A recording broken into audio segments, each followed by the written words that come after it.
Hello guys, welcome to my channel. আজকে lifestyle blog থেকে সবাইকে জানাই অনেক অনেক ভালোবাসা, শুভেচ্ছা ও শুভকামনা।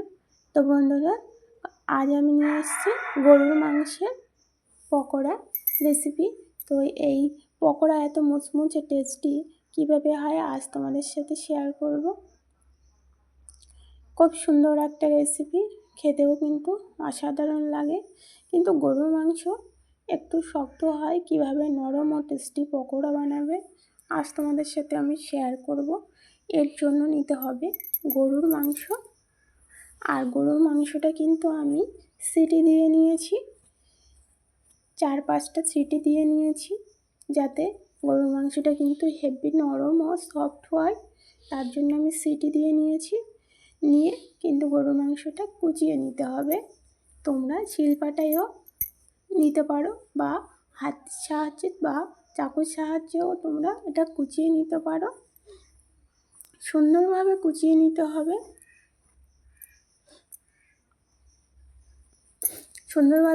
নিতে হবে। তারপরে কিন্তু এটা পকোড়া করলে ভালো হয়।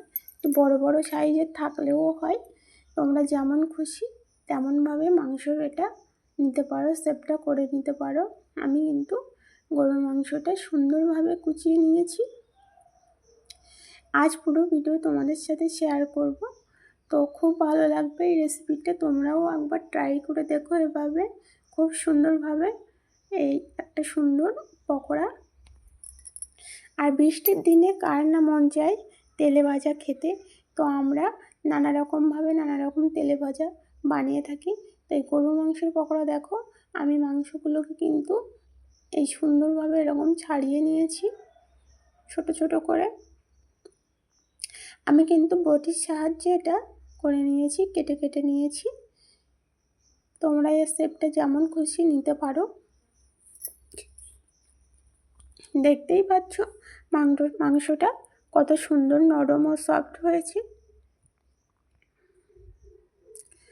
এবার এই মাংসর মধ্যে লাগবে যেগুলো, তা হচ্ছে আদার পেস্ট, রসুনের পেস্ট,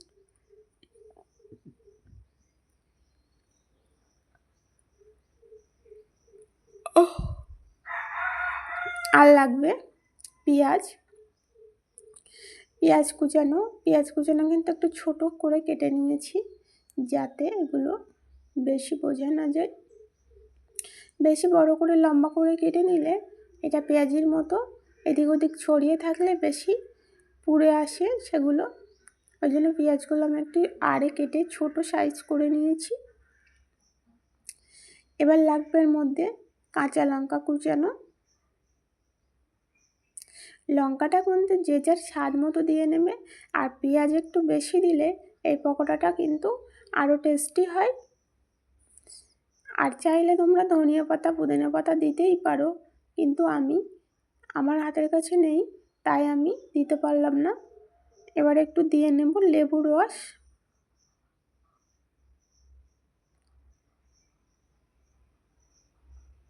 এভাবে একটু লেবুর রস দিয়ে নেব।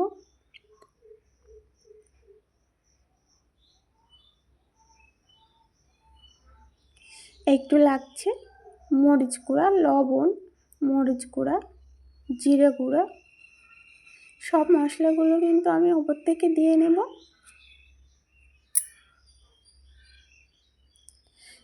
স্বাদ মতো লবণ দিয়ে নিয়েছি।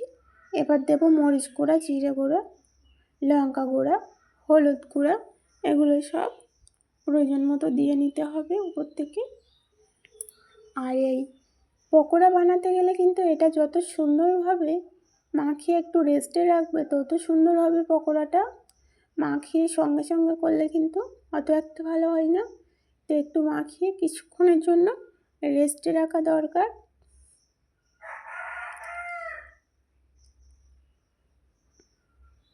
আর চাইলে এতে কিন্তু একটু গরম মশলাও দেওয়া যেতে পারে, কিন্তু গরম মশলা আমি দিইনি, চাইলে তোমরা দিতে পারো। পকোড়া ওই জন্য দিলাম না। কাবাব হলে কিন্তু ওটা গরম মশলা অবশ্যই দিতে হয়। পকোড়াতেও কিন্তু দেওয়া চলে, দিলে এর ফ্লেভারটা বেশি ভালো হয়। দেখো আমি একে একে সব মশলাগুলো উপর থেকে দিয়ে নিয়েছি।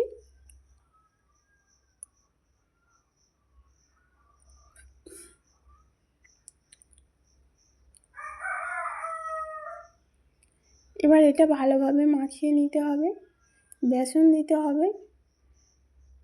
এখানে আমি একটা ছোট সাইজের বাটির 1 বাটি বেসন দিলাম।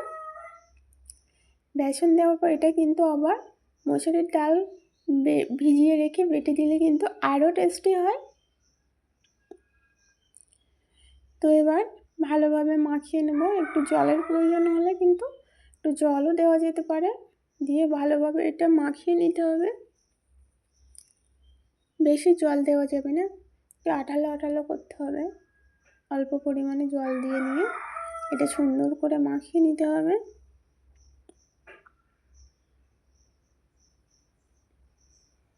এই বর্ষার দিনে এরকম পকোড়া হলে বাড়ির সবাই কিন্তু খুব খুব খুশি হয়ে যায়। তারপরে যদি এরকম সফট আর এরকম নরম যদি পকোড়া হয় তাহলে তো কোনো কথাই হয় না।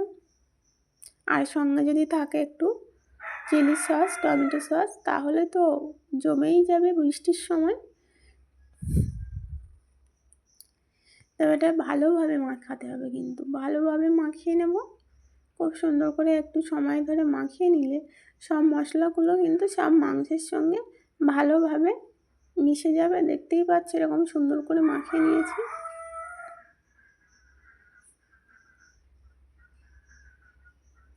এটা আমি রেস্টের জন্য 5-10 মিনিট রেখে দেব, ঢাকা দিয়ে রেখে দেব।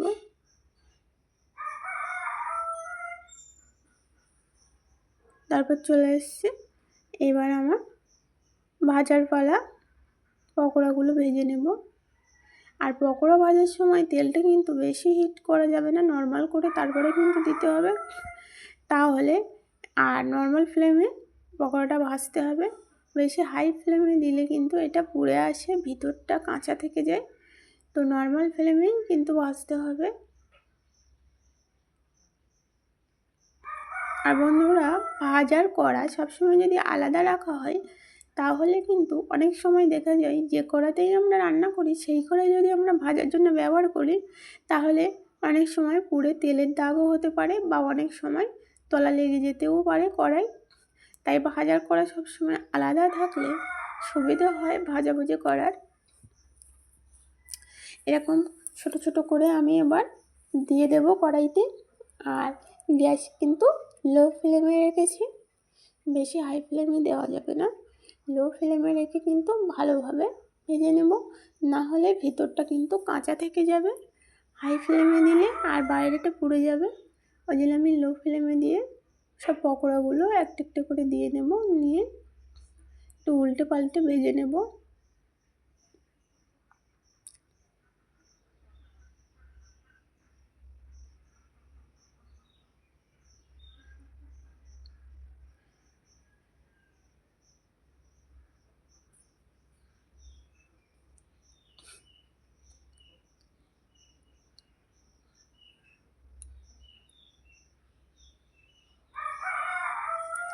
যে যেমন সাইজ সে তেমনই করতে পারে, একটু ছোটো করলে কিন্তু ভালো হয়, বেশি সময় লাগে না ভাজতে। আর বড় করলে কিন্তু একটু সময় লাগে। তবে এই ব্যস্ততার সময় কিন্তু একটু ছোট করে দিলেই তাড়াতাড়ি ভাজা হয়ে যায়। ওই জন্য আমি এখানে ছোটো ছোটো করেই দিয়ে দিলাম। আর উল্টে পাল্টে সুন্দর করে ভেজে নেব। তো বন্ধুরা, আমার এই ভিডিওটা ভালো লাগলে লাইক কমেন্ট শেয়ার করতে ভুলো না। আর যারা ইউটিউব থেকে দেখছো তারা কিন্তু অবশ্যই সাবস্ক্রাইব করে দিও, তাহলে সর্বপ্রথম আমার ভিডিওর নোটিফিকেশন তোমার কাছে চলে যাবে। আর যারা ফেসবুক থেকে দেখছে তারা অবশ্যই ফলো দিয়ে রেখো আর পাশে থেকো বন্ধুরা, তাহলে সর্বপ্রথম আমার ভিডিওর নোটিফিকেশন তোমার কাছে চলে যাবে। তো দেখতে থাকো আমার এই পকোড়া। দেখো কালারটা কিন্তু কত সুন্দর, একটা সুন্দর কালার চলে এসছে। তো এটা কিন্তু বেশ এরকম একটা সুন্দর কালার থাকবে তখনই কিন্তু তুলে নেওয়া উচিত। বেশি কালো করা যাবে না, তাহলে কিন্তু পকোড়াটা খেতে একটা তীক্ষ্ণ ভাব চলে আসবে। তো একে একে এরকম আমি সব পকোড়াগুলো ভেজে নেব।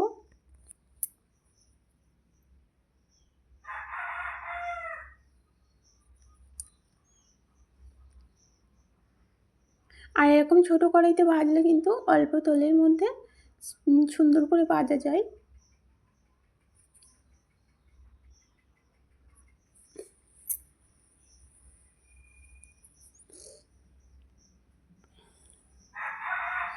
সেরকম সব পকোড়াগুলো কিন্তু আমি সুন্দরভাবে ভেজে নেব। আর বন্ধুরা, দেখা হচ্ছে নেক্সট ভিডিও। ততক্ষণ সবাই ভালো থাকো, সুস্থ থাকো। ওকে, বাই, টাটা।